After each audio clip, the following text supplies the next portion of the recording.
Hey folks, Jeff Salzman here, and welcome back to the Daily Evolver.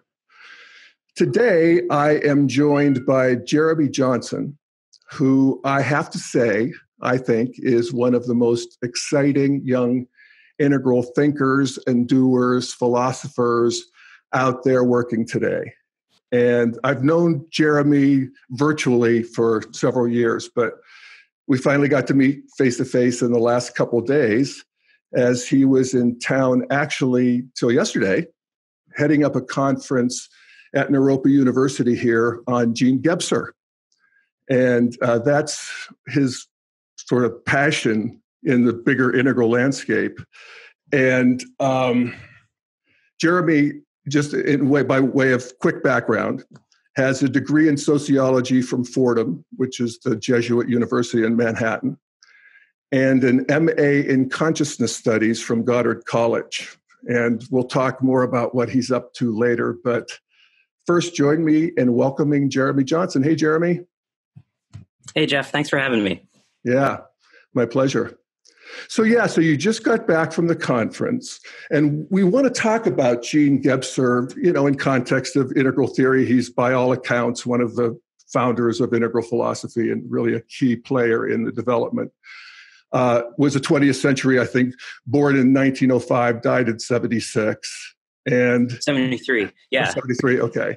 And you have, just give us a little background of your way in and how you see him being situated, and maybe even a bit about the conference. Sure. Well, okay, so first of all, if you hear a cat, I'm in a room with my dear little cat who just took a long ride with me to Orlando, so she's a little needy right now. But hopefully, what's her name? Sophie. Sophie, you are welcome to the podcast, to Sophie. Thank you. That being said, so for me, I discovered Gebser really directly about 10 or 11 years ago. And I was telling you when we were having lunch about how I was on the train ride into Manhattan reading Ever-Present Origin for the first time. And really the first few pages, something clicked. Something clicked about the way he was describing the integral and how it related to time. And when he describes, and we'll get into this, the concretion of time. So I was reading Ken Wilber at the time. I was reading Teilhard de Chardin and a lot of these consciousness studies oriented thinkers about planetary culture and the evolution of consciousness. And Gebser was next on my list to deep dive in. And I can't really explain how I got from reading that book to now suddenly helping to run the Gebser Society. But I ended up just getting very involved in the academic society and the conferences and the organizing. And now I could point out you're president for the second year of the Jean Gebser Society. Yeah. So the ball. Thank you. We appreciate it. Of course. Yeah. And so I think the download for me is his approach, and it's so phenomenological. He takes so much time and attention, and this can be a little difficult to get into him for this reason. But on the other hand, he's going to immerse you in particular works of art and really kind of allow you to connect with that. And he uses a work of art, a piece of literature, and then he kind of goes into scientific theories as well. But whatever he's working with, he really wants you to experience it and encounter it and sort of download it and get what's going on in consciousness with that particular cultural expression, right? So he really kind of opens up the study of consciousness and the structures of consciousness for me. And that's why I like sharing and talking about him, because it can be very engaging, actually. Just to put him in some context for the people who are listening from a sort of a Wilberian view. And Ken Wilber is a, huge proponent of Gebser and stands on his shoulders. Gebser is the guy who came up with the structures of consciousness that we often refer to as archaic, magic, mythic, and mental, and then integral. He is the next one. So a little disagreement here and there, maybe, but just these structures of consciousness are world spaces in and of themselves that operate on their own logic and chemistry and whatever, physics.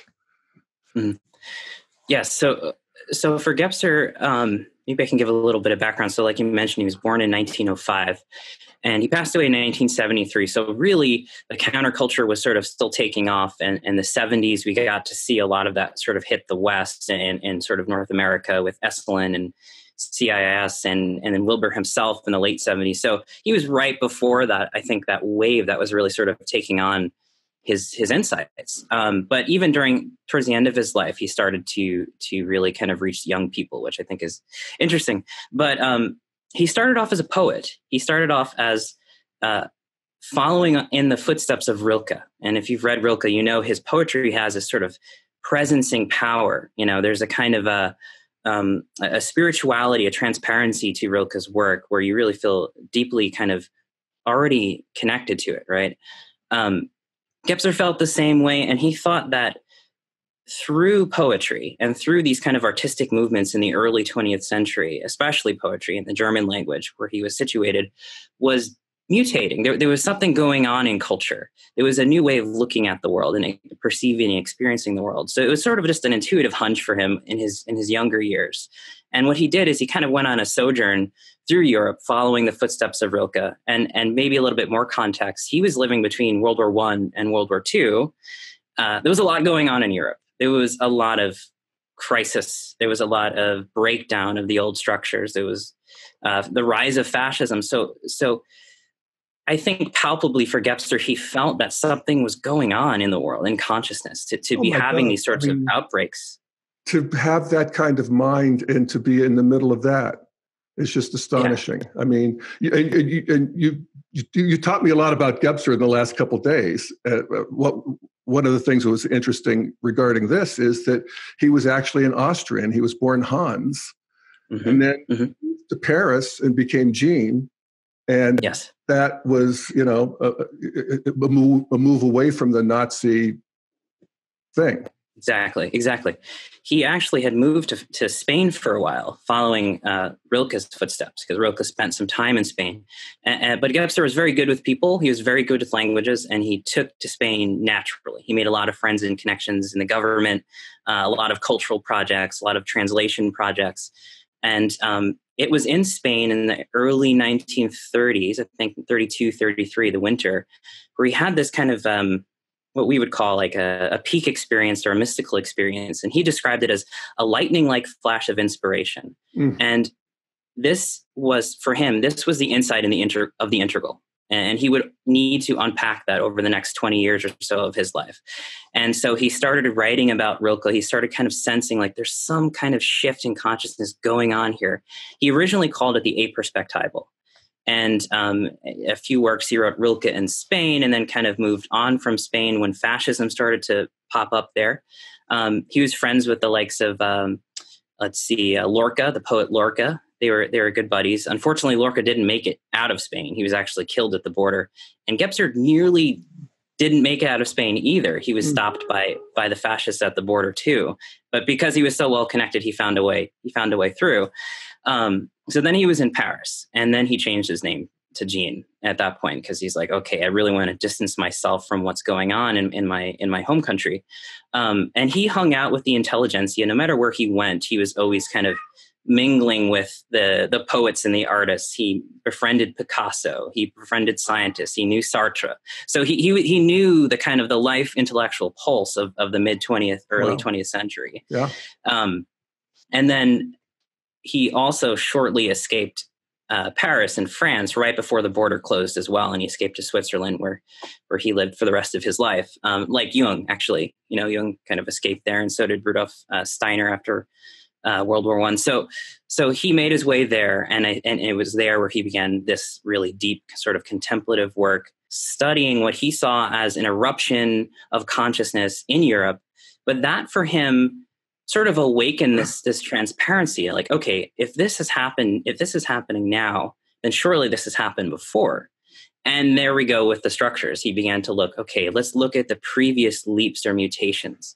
And so for Gebser, they're really, he uses this word concrete, but they're very concrete in the sense that he's really looking to describe them in an ontological and phenomenological way. So how does a person in this world space, in this structure, relate to time and space?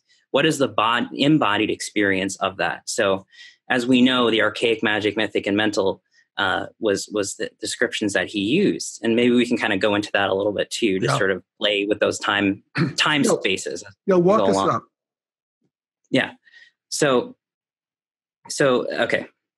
The beginning is the archaic, right? And as you'll notice, there's an unfolding dimensionality to these. It's the archaic is he describes it as zero. So everything in consciousness that would unfold is there. It's present, but it's latent. So it's a kind of a dormancy or a dreamless sleep, right? And even in Ever-Present Origin, he uses a Taoist quote, "Dreamlessly, the men of old slept." So it's this concept that everything is latent, and Feuerstein describes it as maximum latency and minimum transparency. So there's this idea that it's like a little seed pod, right? And then with the magic, there's this springing forth, there's this leap. And for me, this historically, if we're going to place it anywhere, this is the eruption of human imagination, of art, of culture. And that's not necessarily stopping at Homo sapiens. That can go way further back. So we're talking about a very ancient structure. And so the magical for Gebser is this one point, one dimension. And the one dimension is this interweaving. And he says pars pro toto, right? So one point is all other points. It's a kind of a vitalist interweaving of the human being in nature, right? In the energies and the life forces and the animals and so on. So there's a kind of an embeddedness and suffusion with nature. But interestingly, this isn't, I know Wilbur in the 80s used Ouroboros image, right? So the archaic Ouroboros. It's a little different for Gebser because in the magic, there's now a kind of an interplay with nature. We're no longer totally identified with it in the dormant archaic. Now we're using spells.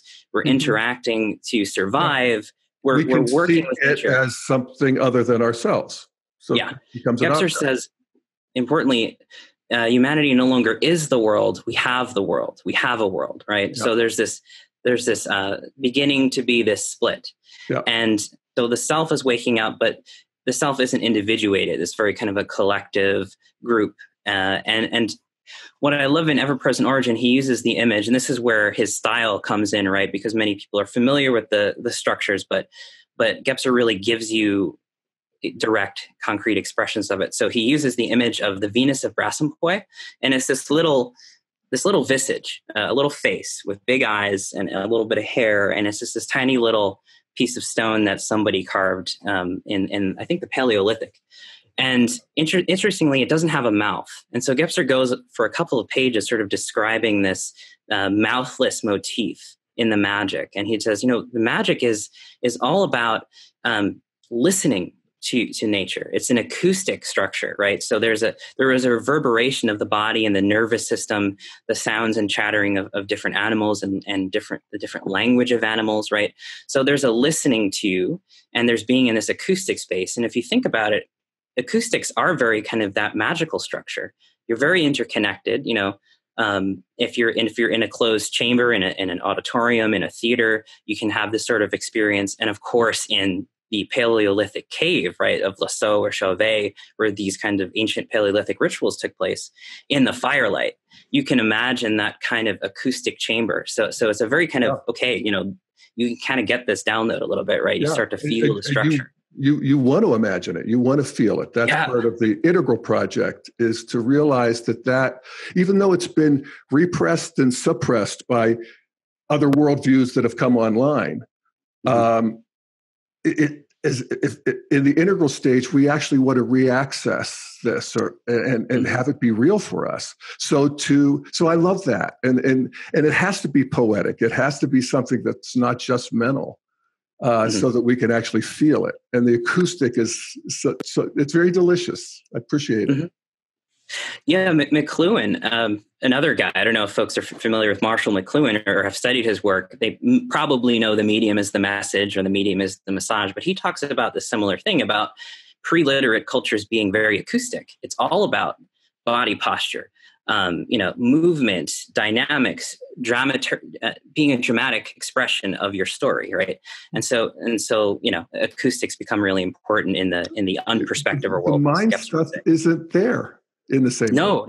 The head is down here in the gut, and Gebser talks about that too, right? Yeah. So they're in, we can kind of go into that too a little bit, just the intuitive capacity of the magical as the group to sense into the we space of the tribe. There's a kind of a collective ego of the tribe, right? Yeah.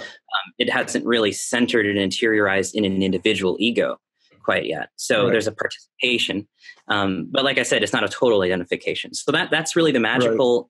One other aspect of it would probably be timelessness. There's a kind of a dreamy timelessness of the magical, a kind of a dreaming that you don't really feel the passage of time in the same way. It has a different quality to it. So yeah, those are the two takeaways from the magic. The point-like dimensionality, where one point is all other points, one point in the nexus of life and the vitalistic, emotional, psychistic world space is all other points. So there's an interconnectivity. And then timelessness, it's one dimension, right? Mm-hmm. But even here, like I mentioned, there's this kind of, we have a world now, we're using these spells, we're interacting with the world for the good of the tribe. We are erupting in creativity. We're painting mammoths in caves, right? So there's this explosion of art and creativity and tool making in human beings, right? So that begins to sort of drift us into what we would call the mythic. And you want me to just jump right into that? Well, yes, but I just want to pause for a moment and just feel into that magic. It was a great transmission. I got it. And I want to have that in my life. Yes. All right. Now we can go to the mythic. Completely. And I would recommend, actually, for folks who want to download this further, there's a beautiful documentary on Netflix called The Cave of Forgotten Dreams by Werner Herzog. And if you've seen it, you know what I mean. That's the download. You just turn off the lights and listen to it with a good pair of headphones or good audio. And you can get that kind of that power. I think there was an anthropologist in that documentary, very secular, very, very scientific. And yet going down into that cave for him, he started to have these really powerful dreams of these Paleolithic lions, right? Mm-hmm. And these saber-toothed tigers, to sort of transmitting some kind of spiritual power to him in dreams. So you can imagine that's a feature as well. Right. The image, the imagination is so powerful. Yeah. If I could just interject, it's one of the big realizations that I got from you the other night when we were talking, is this idea of timelessness in Gebser's work, that all of these structures are online right now, and past, present, and future are all online right now. And that was in a way new to me, and I'll explain, because I think other people who are spiritual practitioners will maybe have some of the same realization, is that, as somebody who's studied and practiced Buddhism for a long, long time, I have this understanding of absolute reality and relative reality. So the world of form and time and space, and in the world of just awareness within which it arises, that has no form, and that's just put real simply, and we can feel into those things, this world of form and the world of emptiness. What Gebser's bringing to the party for me is that even in the world of form, which I always just saw as time-bound, that all of time is also interpenetrated in every present moment. And I got that in a new way from you, from Gebser via you maybe the other night. And so I just wanted to put that on the table, that it has a way of liberating the world of form without being something other than the world of form. Exactly. So, and that's, we're going to get into that too a little bit as we get into the integral, the perspectival. It's diaphanous, Gebser describes. And actually in the very first page, and this is what I mean when I was reading him, in the very first page, I knew he was talking about something weird and different and interesting. He says, and as the origin before all time is the entirety of the very beginning, so too is the present, the entirety of everything temporal and time-bound. including the effectual reality of all time phases, yesterday, today, tomorrow, and even the pretemporal and timelessness. So he's wrapping it all up. He's saying the time and the timeless are one with each other, or there's a wholeness to this, and that wholeness can be palpable, and that's exactly what he's transmitting, and that's really his 1933 insight. His winter of 1933 insight was that flash, that sudden insight that, oh my gosh, all of time is this whole. And he had to just really work at this monumental work, ever-present origin, to kind of laboriously figure out what that really meant and study the different structures and sort of unpack realization. And when we hear some of these, sort of leading edge physicists talk about physics and the nature of past, present, and future and time in these sort of exterior dimensions, it's the same thing. It's like it's all one thing. I mean, I don't understand it, but it sounds like Gebser. Yes. Well, Gebser was friends with many of the physicists who popularized this, right? Many of the quantum physicists of the mid-20th century in Europe.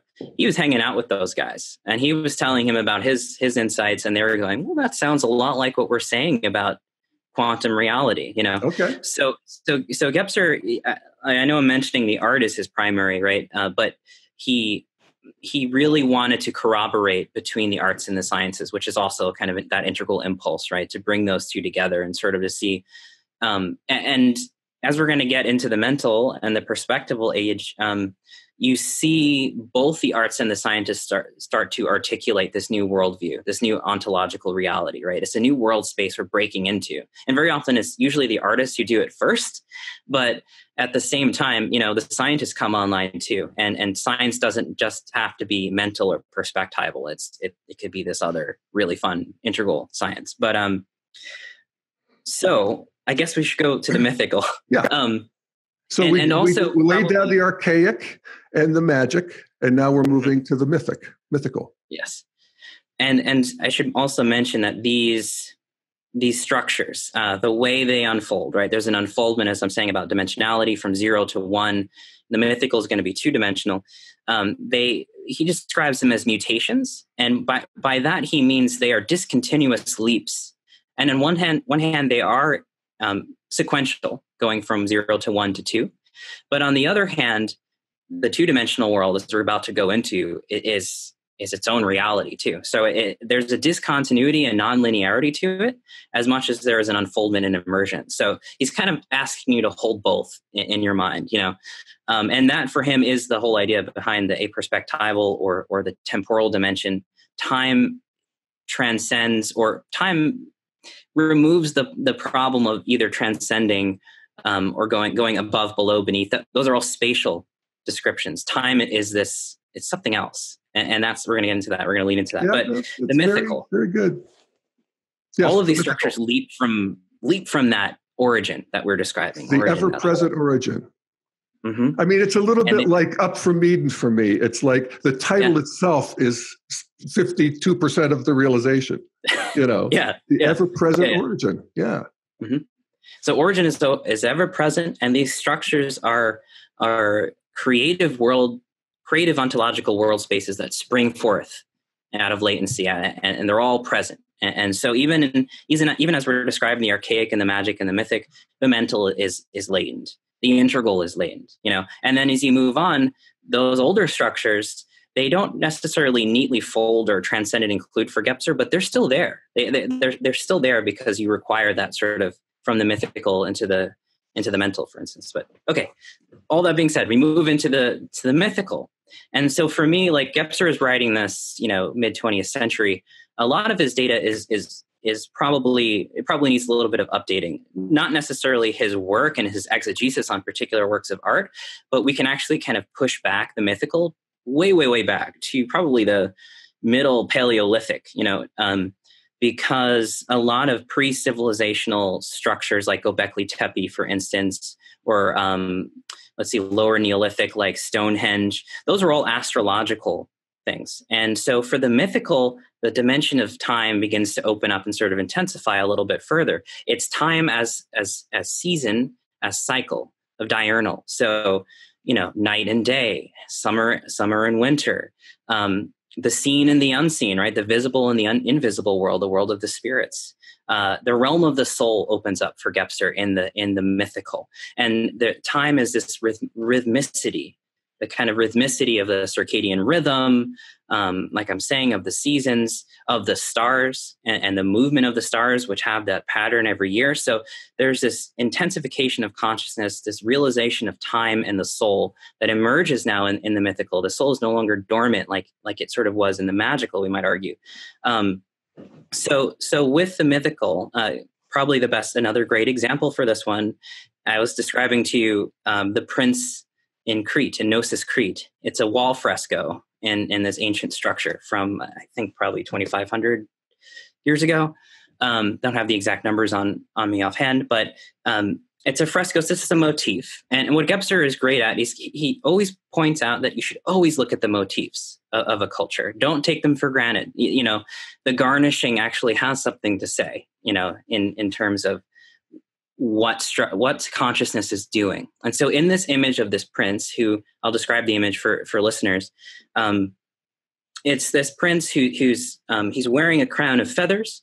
He's standing, and his up to his waist, he's standing in these flowers and this vegetation. Above his waist, he's standing with the backdrop of the stars behind him. His eyes are sort of pointed up. It's a very kind of an elegant look. And Gebser says, well, right here, you actually see this mutation taking place, this jump from the magical to the mythical. Because as we mentioned, the magical is this vitalistic interweaving of all things. And the prince is sort of standing in that, but he's emerging out of that into the sky. And of course, the sky in this image is full of stars. So he's emerging into his own soul. And a couple of little nuances here that Gebser adds to this image. The prince's feathers, the feathers and the birds are very often signs or images of soul in a lot of different cultures. In Egyptian culture, for instance, as well, I believe, I don't know if it's the ka or the ba, but the soul is expressed in the symbol of a bird. So he's adorned a crown of feathers. The flowers around him, even in nature, even in that magical structure, they're blooming. So Gebser mentions that we've already fully concretized the magic. It's been fully expressed. And so we have these blooming flowers, and we have this prince who's standing, and the emergence of the soul is encapsulated in a single image, from the mythical to from the magical to the mythical.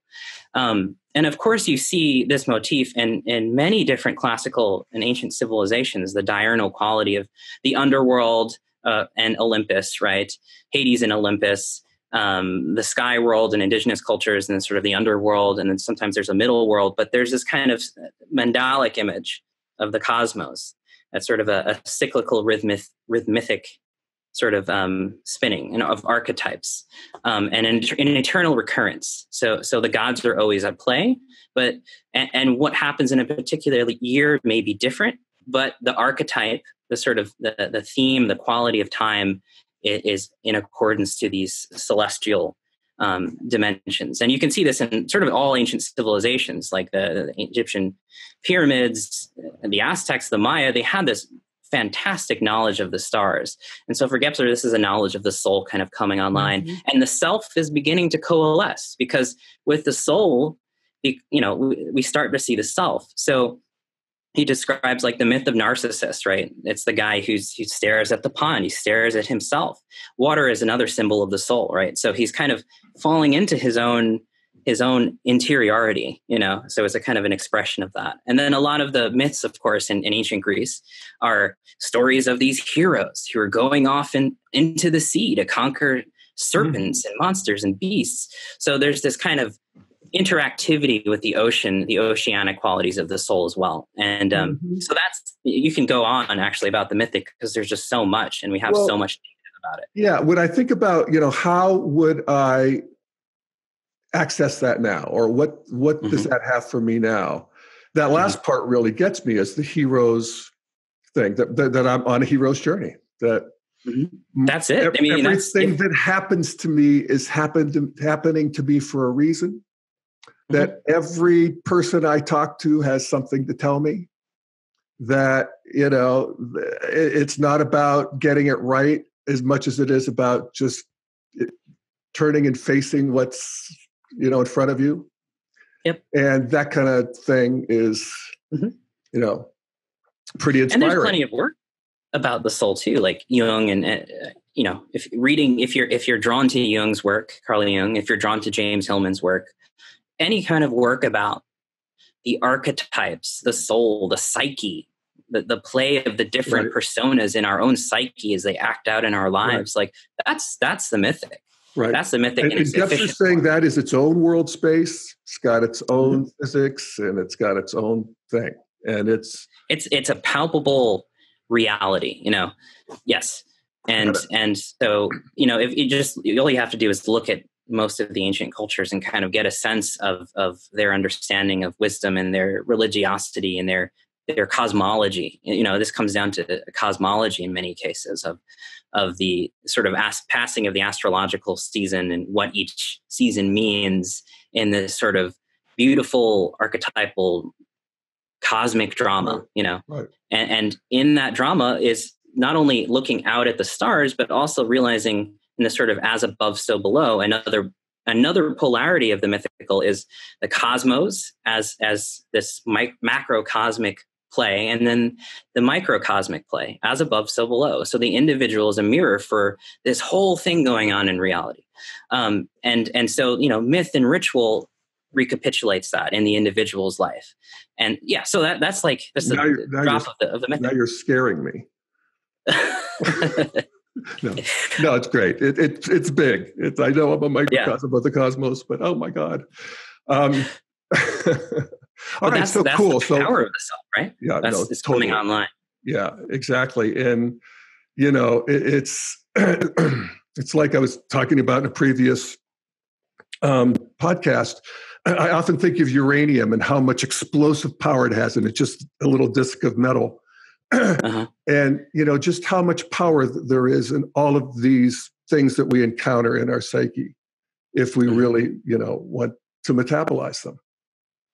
And absolutely, that's so good. All right, so archaic, magic, mythical. Now we go all mental, right? Yeah. Well, so again, a good transitional image, and again, because Gebser was writing in the mid-century, he didn't have access to a lot of other world cultures, so he was basing a lot of his research on Europe and the Mediterranean, as a mid-century writer in Europe was doing, But so he uses a lot of Greek examples, and I'll keep using them as well, just to give his examples. But we can find other examples in other cultures.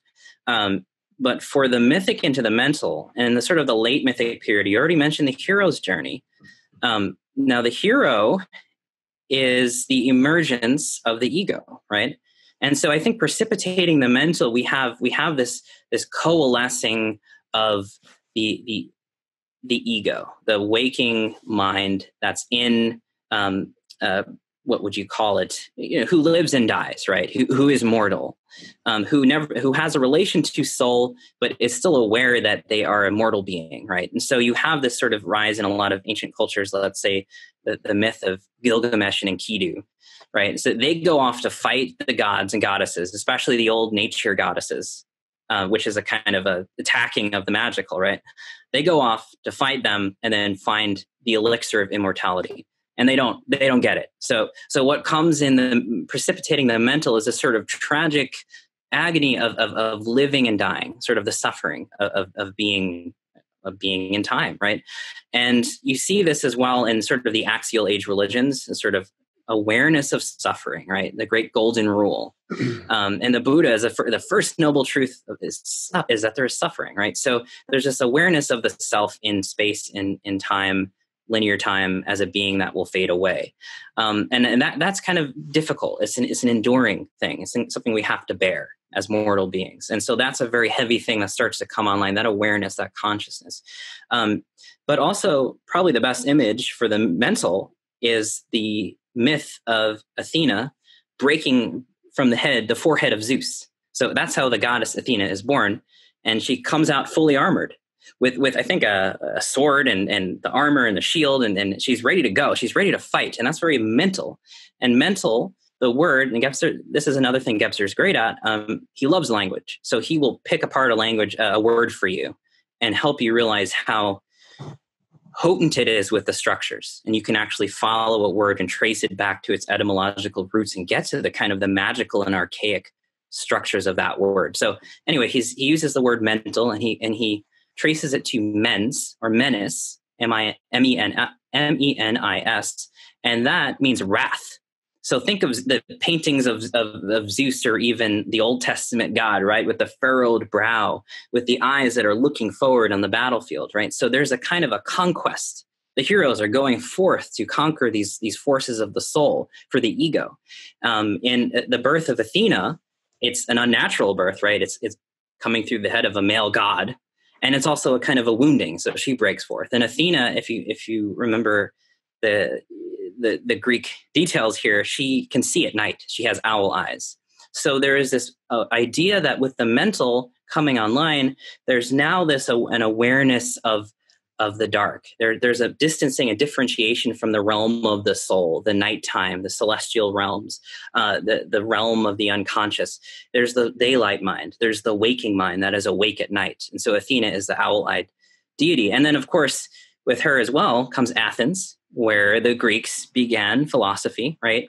And McLuhan describes this age as well as this shift from the oral cultures to the alphabetic cultures, the splitting apart of language into an alphabet and reading it on a page and just having written literature. Socrates described this himself as this kind of loss of this sort of acoustic embodied memory into paper memory. But with that gain, there's a loss, right? Or with that loss, there's a gain.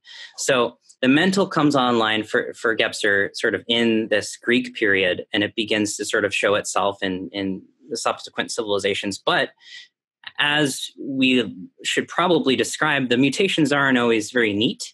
And just because there's an early realization, an early mutation, early creative expression of the mental or any structure doesn't guarantee it's going to take hold. So we have the Dark Ages in Europe, of course. And so we have this sort of retreating of the mental and a retreating of that until we get later to the Renaissance. But maybe I should stop here. So one more thing, actually. So Greek reasoning, Gebser describes this, and other philosophers describe this as it's cyclical reasoning. Gebser describes it as oceanic thinking, and it's sort of the archetypal round. You know, you're always on this hero's journey. Your life fits into these archetypes as you're moving through it, and you're sort of always conforming to this rhythmicity.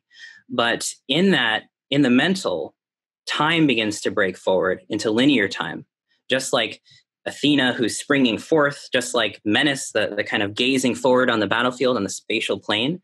There's this movement into space. There's this movement into three-dimensional space, and there's movement into directed time. So the hunter or the archer who's kind of looking at the object of their desire or wrath. Right. So there's this directionality which pierces the membrane of the mythical and moves us into linear time and into history. And a lot of 20th century philosophers talk about this sort of shift in the way we talk about history, from cycles into novelty. And so this is where the mental comes in, and the mental has pyramidic thinking, and that's sort of the dialectical thinking, right? With the dialectic, you have sort of the thesis, the antithesis, and the synthesis.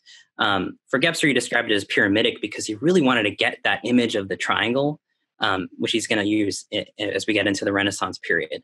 Yeah. So here, as we're beginning to feel more modern now, we're beginning to feel like, okay, these guys were worried about living and dying, kings and their wars, Iliad, the Iliad is kind of about this sort of wrathful, like going forward, right? There's a wrathful quality to it. I think it actually begins with the line, sing me muse, the wrath of Achilles, right? And then, of course, in India, we have the Bhagavad Gita, which is another kind of go forth and do your duty. So again, directionality kind of breaks forward. Mental and the head begin to become really important. So we move from like the gut and the heart, the soul is the heart, into the head, into the furrowed brow, into, right. And faces begin to have more mouths in the mythic, into the mental as well. So you see this as a visage that starts to appear in ancient Greece as well.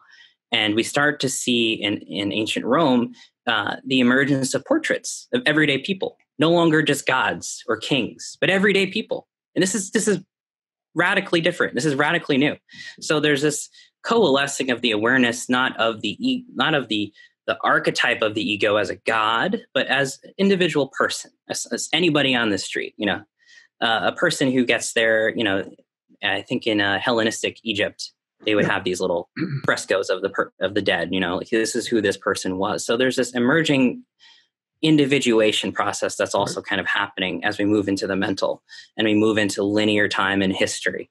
And this idea that time is not cyclical, it's novel. There's directionality to things. And in Christianity, we get the same thing. It's no longer this cosmic cycle. It's the eschatology at the end of history. Christ is going to return and then history is going to end.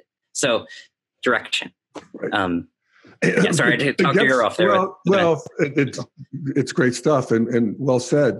Gebser did not see it as evolutionary, though, correct? No, because with the arising, and this comes online mostly in the Renaissance period, with the kind of resurgence of the mental in this kind of period where we have unperspectable art in the medieval cathedral, right? The sort of flat two-dimensional art. We have a kind of reversion back into that, or a reification of the mythical structure in Christianity. At the same time, it does have these mental qualities about eschatology. So again, they're kind of Janus-faced. They're kind of showing a little bit of both. But yeah, we pull back a little bit in the medieval period, and it's through. Well, I should probably give the next example then. So Gebser describes each structure having an efficient and a deficient mode. Meaning the efficient is sort of what I'm talking about. Like there's this flowering of culture and new art and a sort of a new way of living that there's a lot of creative effervescence and frenzy, and it works. It sort of expands into a whole culture. When it becomes deficient, it usually just means it's sort of fully crystallized, whatever consciousness is doing in that structure, fully kind of flowered the mythical, fully flowered the mental, and there's really nothing more for it to do. And so consciousness begins to sort of work on another dimension, another dimensionality, another unfoldment. And usually there's a kind of a crisis because the older structure can't respond well. It's too rigidified. It's not able to adapt to these new challenges that it perhaps has wrought about, itself, or the world has brought about as well. Either way, there's a kind of a stasis or a frozenness or a rigidity in the structures. But the reason why it's not necessarily linear, I mean, we have an unfoldment. So there's a quality of linearity to it in that sense, from one dimension up to the third dimension so far, and from 0 to 3-dimensional space. We're talking about an unfoldment of dimensionality. We could also see the unfoldment in terms of history. Yeah, just in terms the coalescence. Using time, using linear time. Mm-hmm. So, and I think this is important for us. Like, we live in linear time. We're mental beings. That is our age, the mental structure. But we're kind of moving out of that period. So our natural way of thinking about this is to think of history, to think of progress, to think of development. And those are all qualities and aspects that we can see of this process. But I think for Gebser, he's kind of going, but there's more. And so also with the mental, though, with this emergence of the ego, that's the waking mind, right? The mind that is aware that I have a self and this self is going to die, and the self moves through time, linear time, gets older. That reality begins to take hold. But as that begins to take hold, the other realities of the soul, of the magical interweaving, begin to fade away. We lose the kind of spiritual potency that suffuses the mythic and the magical. We cut ourselves off from it. And right. Even in the myths themselves about Athena, that's a wounding. There's a rupture. Gebser has this wonderful line about the Renaissance period of Copernicus, right? Discovering the heliocentric theory, and we have these like just one thing after another. Scientists who are discovering anatomy and rupturing the theory of the humors. Astronomers sort of rupturing the world as cave, right? The domed sky that we used to believe was like, okay, it's actually a dome, right? Yeah. The closed membrane of the mythical cosmology, that rhythmicity, right? Those cycles, that mandala, that two-dimensional mandala of the movement of seasons and time and archetype, we break out of it. We rip it open. We burst forth like a membrane, but we lose that. And so that's the interesting thing for Gebser, is that there's a lot of loss as the structures unfold. Well, let's just pause for a minute and just contemplate what it would be like to imagine that the sky is a giant dome and that the stars are holes that are allowing the light of God or eternity or whatever to shine through. Wow. Yeah. Wow. I mean, to see the world that way, we would, how would we feel? You know, we would feel as moderns, we're kind of like, oh, that's so silly, you know? Well, it is. Like, no, just kidding. But like, you know, it would go further back, right? And go to you know, an ancient Egyptian astronomer who's plotted this entire city, you know, to work with the movement of the stars and the gods. He is full of power and presence. The imaginal world is alive in him and speaking to him. Yes. And that's what Gebser's saying. He's just expressing it. Yeah. I mean, he's expressing it. He is it. Yeah, exactly. So we as moderns are remote from that experience. And I think Gebser, by saying that, okay, let's not fixate on progress too much, because he wants to actually, and this is where the integral comes online later, respect these world spaces as wholes, as domains in themselves, right? The imaginal cannot be reduced into the waking mental. The waking mental doesn't do well with the imaginal stuff. No, that's not real. So the mental's own wakeful clarity makes the magical and the mythical recede into occlusion, into latency, right? Yes. Which brings us to the next integral, right? thing, which is moving into the integral. Mm-hmm. Now, typically we talk about moving from, you know, essentially what you're talking about, the rational modern worldview, into postmodern as its own worldview, then integral. But for Gebser, he's just going for it right out of the rational stage, right? Or rational. So he does have so the mental structure, like I mentioned, there's always a deficient side of each structure. So with the mental structure, the deficient side is mental ratio. And so mental what? Mental ratio. So like mental ratio. So for Gebser, so we should start with Petrarch and then move right into the modern age, because it sort of starts there. Here we have, and it's a kind of a redo of the mental again, but in a different way. Here we have Petrarch, who is a famous humanist. He was a late medieval, early Renaissance period humanist, very famous for his letters and his poetry, and I think some of his artwork as well. But he's going on the sojourn with his brother in France, and out of the blue, he decides to climb a mountain, Mount Ventoux. And he's going on this long hike. You know, I just did this in Boulder with Steve McIntosh. So I was thinking about that as we're doing this, because for Gebser, this is really important. He's climbing this mountain. He meets like a shepherd, and the shepherd's like, who climbs a mountain? There's this sense that you don't do that in the medieval period. There's not an awareness of space. Certainly not for fun. No. Maybe if you're a mountain man, you know, with your goats or something, but or you know, Moses climbing, you know, to talk to God, but or if somebody's behind you with a whip. Well, that too. But not in the sense of ascending to appreciate the landscape. And so like in the early Roman period, you have frescoes of landscapes that start to appear as well. That's like an early foreshadowing of what goes on now with Petrarch in the emergence of the perspectival world. The perspectival for Gebser is sort of the late mental, just sort of this having perspective, having three-dimensional depth, right? And what's great about this is he climbs the mountain, he's at the top of the mountain, and he's looking east, he's looking west, he's looking across France, he's looking to Venice or Florence, just in the direction of Florence. And he has this kind of spiritual epiphany there on the top of this mountain, that the landscape, that space is this revelation. It's this beautiful, beautiful spiritual revelation, just seeing the landscape as it is. But in this moment, Petrarch is having guilt about feeling this. And we as moderns have no sense of this at all. To us, it's a bore, right?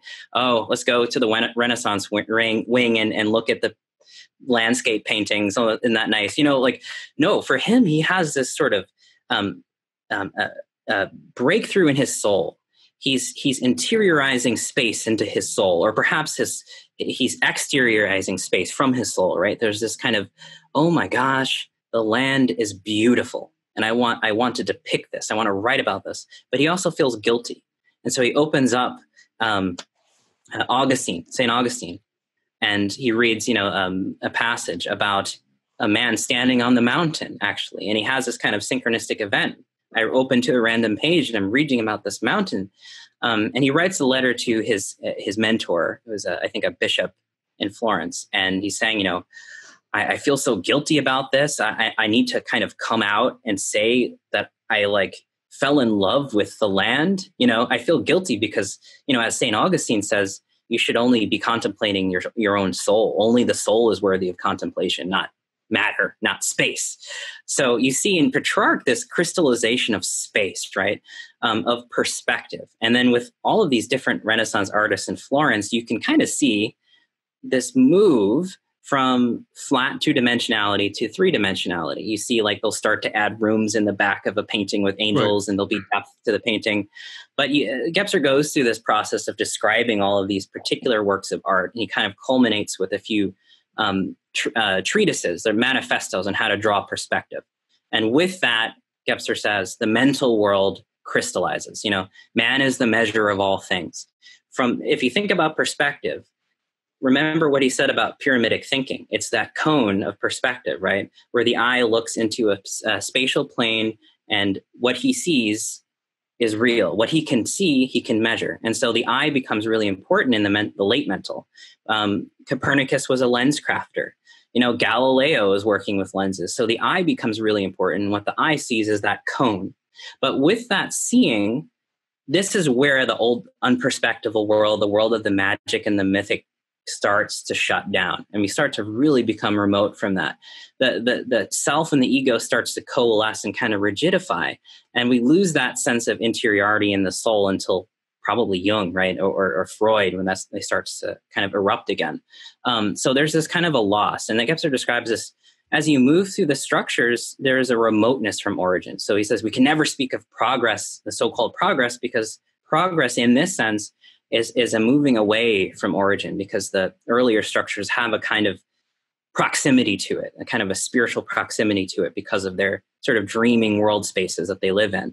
But when we wake up into the mental, the daylight mind, the waking ego mind, you lose that, and you have to kind of regain that in the integral. And that's why I wanted to kind of pause and sort of pivot us into the integral now, right? So for Gebser... Right. So now we're moving from the mental into... Yeah, now we're moving. And so for the integral now, for the aperspectival, here's what begins to happen. We're measuring things. Man is the measure of all things. Science is taking flight. Progress in history, that the feeling that history is beginning to move and speed up, right? Like Teilhard is so beautiful about this, the way he talks about complexification and consciousness and the speeding up of history. But as we're moving into this now, for Gebser, if the perspectival mental age was intended to realize space, the integral age, the aperspectival age, is meant to realize time.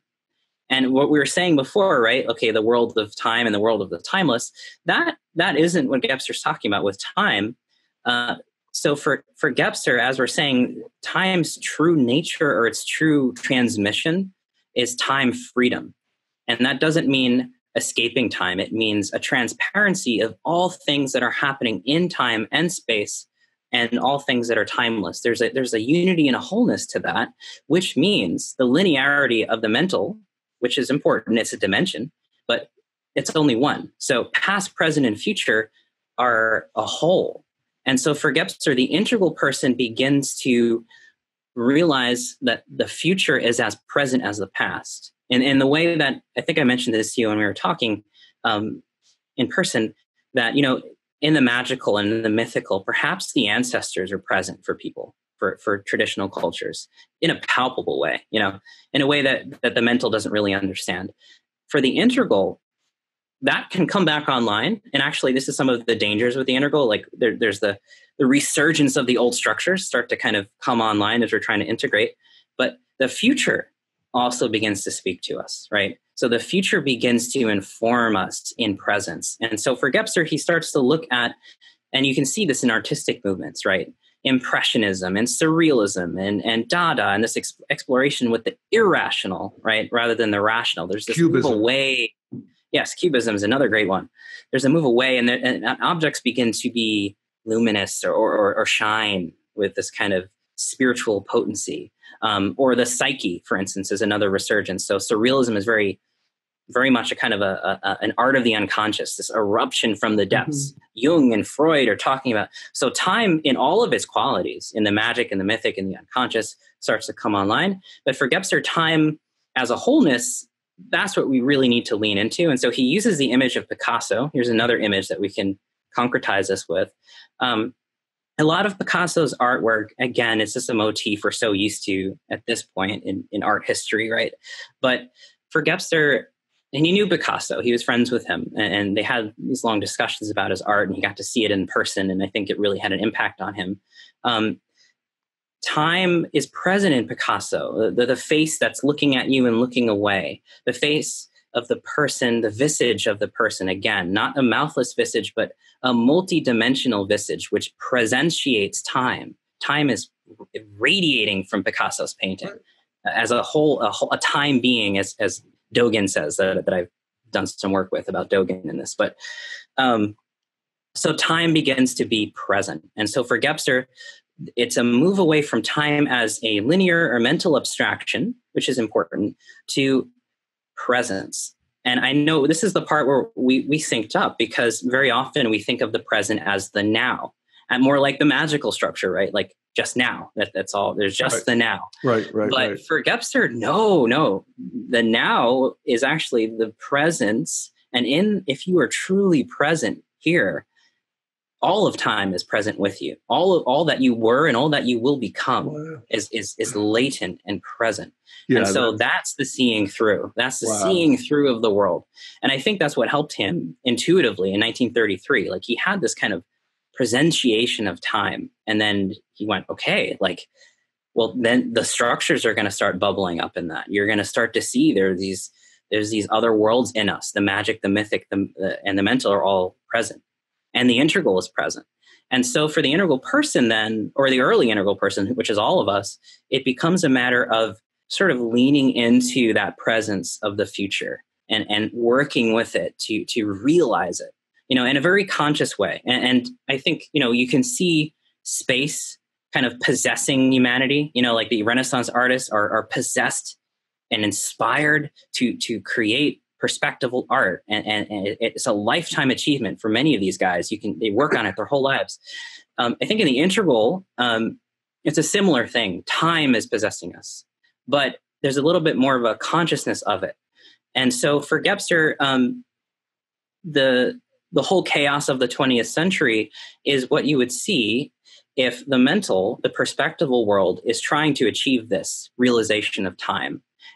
It's in motoricity, in the progress of history, in the kind of revolutionary spirit of the French Revolution, in the powers that seem to be coming out of us, out of our control, the sweeping of revolutions and wars and technology and the globalization. We all have this sense, even today, that we are not in control of these things and that they're sort of erupting from us. Paul Klee has this image of one of his angels. And Walter Benjamin talks about this as the angel of history, and he's talking about the sort of history as this upsweep, but in a kind of a too much. It's too windy. It's like hurricane weather, windy. History is blowing forth and blowing forward, and the angel wants to protect us. And it's kind of Benjamin says, the angel would love to stop time and resurrect the dead and return us to Eden, but he can't because history is sweeping everything forward. That sweeping forward that is time. That is the time realization. That is the time eruption, he describes it. Gebser describes it as an eruption of time. It's a precursor to the integral. It's the kind of, hey, wake up, guys. There's an intensification of consciousness that needs to come online right now. And so in this push-pull of history, mechanization, technologization, the rush of progress, and the kind of scary things we're dealing with now in terms of, climate change and what are we going to do? Like, things are changing too fast. That for Gebser is the kind of unconscious expression of the integral. It's the upsweep of time trying to express itself, and the mental can't do it. So it tries to, the only way the mental can do is measure. And so time gets faster and faster and faster. And there's smaller milliseconds and smaller milliseconds. So it's kind of like in Contact, when they build the seat in the spaceship and it wasn't in the blueprint. And Jodie Foster's kind of rocking everywhere and is getting really violent and dangerous. But as soon as the seat breaks off and it goes to the default blueprint at the end of the movie, everything's really calm and sort of present, and she's able to just kind of float. I kind of see it that way. The mental can't realize time. Only the integral can. And the integral realizes time very concretely through presence. And this is sort of a move out of the head and into the whole being. So to sum everything up, we go right from the zero to the third dimension, and integral for him is the fourth dimension, which is time, freedom, and wholeness, and diaphaneity, kind of a seeing through of all of time, past, present, and future. And it's a very kind of it's an opening, it's a relaxing. The reason why Gebser, I think, intuitively loved Rilke was because Rilke was talking about, the inner skies of the person, right? So there's a kind of a interiorization of this diaphany of the self as a sort of inward sky, and all objects, this sort of origin comes back. The presence of origin returns here, which we've kind of, if you see the structures as a kind of moving away in a remoteness, and that kind of we pull it as far back as we can, and then here is where the whole thing begins to be kind of shine through. So that's sort of the nutshell. I love that you use the word presence, because that actually helps me to sort of find my way, because I get what it is to bring. I think, actually, having met you a couple days ago, I think I have a bigger view of this now. But to bring presence into my life in a way where the whole karmic stream and all of the, all of even linear history and these world spaces are, as you say, diaphanous. I love that. They're right here. And that to the degree that I can breathe in and can open, I'm just going to be a bigger, better Jeff. Yes. And we all want that. Mm-hmm. And we've become, as weird as it sounds, we become those Picasso paintings, right? Like, yeah, the whole spiritual presence of your whole life, all that is visible and invisible, the soul, the magical, the mythical, the mental, you in all of these these modalities, these world spaces.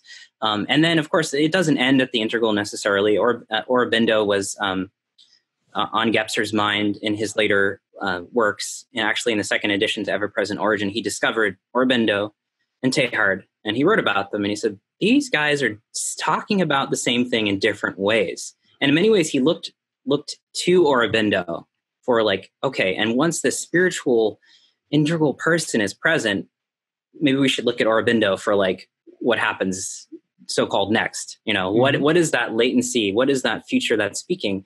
And perhaps we can lean into Aurobindo for that. But just to read a quote that kind of... Well, okay. I was just going to say, what would you have to say about that? The future that's present.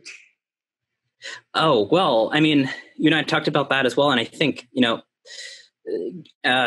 there's enough qualitative descriptors for what the integral aperspectival is, the sort of time realization, that we can look at contemporary art and the humanities and philosophy, and you can see it starting to happen.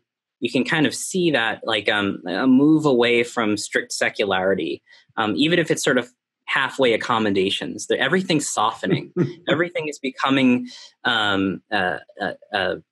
diaphanous just a little bit, and almost uncomfortably so. We're even becoming diaphanous to us and climate and nature and a sort of interconnectivity, a very uncomfortable way for us right now, right? We're kind of like, oh, I don't know if I like this. I kind of liked being in the bubble of the mental rational is sort of it opens up space, but the mental rational also, it only sees what is there in its cone of vision. And so there's this splicing that's happening, right? And I think a kind of fragmentation. And that's another thing that Gebser talks about with the eruption of time. There's this ratio is only good at dividing, right? So you see in like when the you say ratio, that's rational. Yes, it's good at dividing, and that's always been. It's good at dividing. It's good until it reaches the deficient mode, and then it fixates on it, right? So then we have 1,001 denominations of Protestantism that fragment. We have all these revolutions, we have 1,000 denominations of tennis shoes, for God's sakes. Yeah. There's a splitting and a fracturing at the end of the perspectival age, which is sort of our challenge right now, is how to bring about this wholeness. Because right now, even today, like on Facebook, Gebser's words, 70 years ago about nobody's able to talk with anybody. Everybody has their own little perspectival cone of reality. That's shrinking and shrinking, and that's all that they have. And that's 70 years ago. Yeah. So he was talking about this intuition about what the mental does in its deficient mode. It just keeps splicing reality. And for him, the atomic age was sort of the ultimate example of that. Like, okay, that's the ultimate end of the perspectival world, is the end of space itself in the atom bomb. But I think we can kind of go further, unfortunately, and look at the kind of culture wars today as this further mental perspectival fractioning. So that's to kind of loop back to your earlier note about whether or not he distinguishes postmodernism. He does, but he passed away right before it was happening in academia and in culture. But he does talk about this late mental rational of the perspectival splintering of reality into 1,000 different fragments, and everybody kind of being afraid of everybody else. So that's the crisis that the mental world has initiated for itself, I think, to bring about this mutation, this discontinuous leap into the integral world. And so I don't know what that looks like, but to the degree that I think we can start, it's with this presence, right? It's with this seeing through. The more we embody that presencing and that time freedom, that ego freedom, the less this kind of stuff is going to actually be important. Defending my turf over another turf, and that kind of like. So there's a practice in there. Absolutely, there's a tremendous personal spiritual task in it that's not very different than I think that a lot of contemplative traditions teach about in terms of ego freedom. Is very similar, and that's what the Gebser conference this past weekend was exploring. It was sort of, Gebser talks a lot about presence and diaphany and the spiritual and the integral, and so what does it have to do with Buddhism, right? I'll get into that in a moment, but I really wanted to share this final quote to kind of summarize everything, because I thought it really kind of encapsulated everything we kind of have just gone through to help integrate, cool. Right? So he says, the concretion of time is one of the preconditions of the integral structure. Only the concrete can be integrated, never merely the abstract. By integration, we mean a fully completed and realized wholeness, the bringing about of the integrum, the reestablishment of the inviolate and pristine state of origin by incorporating the wealth of all subsequent achievement. In other words, all of the structures, the wealth of all of the structures. The concretion of everything that has unfolded in time and coalesced in a spatial array is the integral attempt to reconstitute the magnitude of man from his constituent aspects, so that he can consciously integrate himself with the whole. So it's this sort of everything we've done in time, it becomes spiritually suffused and seen through. Well, that's it. Yeah. I mean, that feels really new to me and actually different than the Buddhist approach, which is, sort of have the windshield wiper going so that we're just always in the present moment without a lot of past or future, And this to actually encounter the present moment with all of the past and future, there's a different flavor to that. And Yeah. it's very, very powerful. I really appreciate it. Yeah. Yeah. And I think that's why he related to Aurobindo too, because he has his own way of talking about it. But Aurobindo describes the same process where these beautiful, beauteous, like spiritual realities, right, of the pristine timelessness and infinite mind, Buddha mind, big mind, that wants to come down, and he says involute, right? It wants to, and now to borrow Gebser's word, it wants to concretize in us. And the only way to do that is to sublimate all of history, everything that's happened in time, and everything that's timeless, is to bring those things together. And so Gebser points out that for Aurobindo, it was the supramental, is that he's talking about the same thing. So at any rate, and maybe to bring a personal note for Gebser too, in here, in his later life, and this is the topic of the conference this weekend, Gebser in Asia, he decided to sort of tour many countries in Asia, Japan and India and China. And while he was in India, in Sarnath, the Buddha's first teaching place, he has this profound Satori experience there. So I think for Gebser, he begins to realize that maybe some of what the contemplative states had to say about the states of consciousness corroborated to some degree what he was saying about the integral consciousness, with the caveat that time now, history becomes diaphanous as well. But there's this kind of he describes it as this. I mean, I guess I could read it really quick because it's just a short little passage from a correspondence with. And by the way, for folks, this is a hard to get book, but The Structures of Consciousness by Georg Feuerstein is a wonderful work. Sort of a good book. It's hard to find though, so that's where my book is coming in. But okay, so in Sarnath, he describes this, and this is him talking about this experience a decade after he had it. So it's really kind of crystallized in him, and he's saying, it was sober, on the one hand, happening with crystal clarity in everyday life, which I perceived and to which I reacted normally, and on the other hand, and simultaneously being a transfiguration and irradiation of the indescribable, unearthly, transparent light. No ecstasy, no emotion, but a spiritual clarity, a quiet jubilation, a knowledge of invulnerability, a primal trust. Since Sarnath, I am as if recast inwardly. Since then, everything is in its proper place, and it continues to take effect and is, in a way, an irradiation that is always present and at hand. And just beautiful, beautiful transmission there. He asked Feuerstein to burn that letter. He said, don't share that with anybody. But Feuerstein felt that times have changed. We can talk about these things. The culture has changed. And he felt it was really important to not lose that biographical dimension of Gebser's own his own concretion of the integral that I think really kind of crystallized in him in his later in life. I think it was in the early 60s this happened. Yeah. So, I mean, fabulous. I see that I hear your audio. I see the video is frozen. I don't know if there's anything you can do, but we're winding down here anyway. I'm going to flick it back on and off. There we go. There you are. Yeah, cool. So that's very beautiful. And I think leads a nice segue to what you're working on in your book and what's next for you.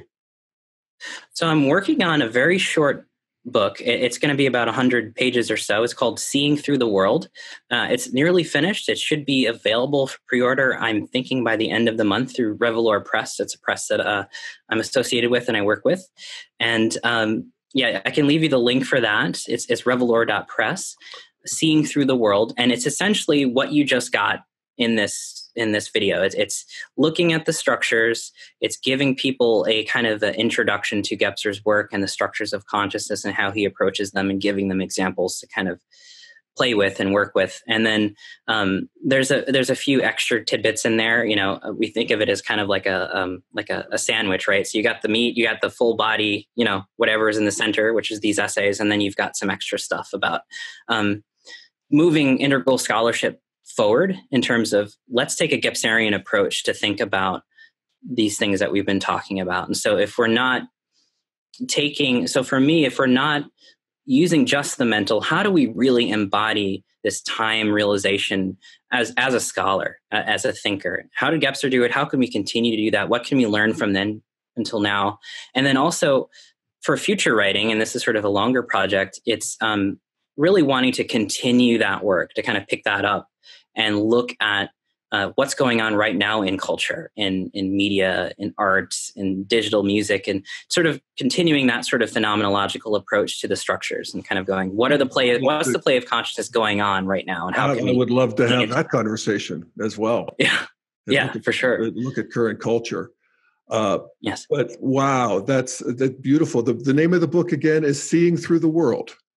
Yes. Seeing Through the World, Seeing Through the World, Jean Gebser and Integral Consciousness, and it's through Revelor Press.